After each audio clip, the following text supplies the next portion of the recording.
लांडी माता प्रत्येक दिन श्री जगन्नाथ महाप्रभु पिता भोग आनी रत्न सिंहासन निकट को आसे एवं गरुड़ स्तंभ पछपटे छिड़ा महाप्रभु श्री श्री जगन्नाथ को से पिता भोग समर्पण करे। एमती प्रत्येक दिन चले।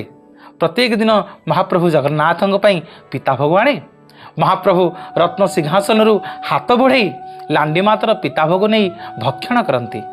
गोटे दिन लांडी माता पिता भोग धरी तार लुगार कानी लुचई लुचई सिंहद्वार दे आसुए। सिंहद्वार जड़े दारुगा देखिले कहले सबुदिन कानी लुचई लुचई ये पथुरी रे कौन नहीं जाऊँ ना मु पिता भोग नहीं जाऊँगी। पचारे दारुगा पिता भोग का नहीं जाऊँ ना मो पिता भोग नौ मो पुओ ना तो पुओ कौटी अच्छी ना मो पुओ रत्न सिंहासन उपरे बसी सी जगतर नाथ जगन्नाथ मो कालिया शांत।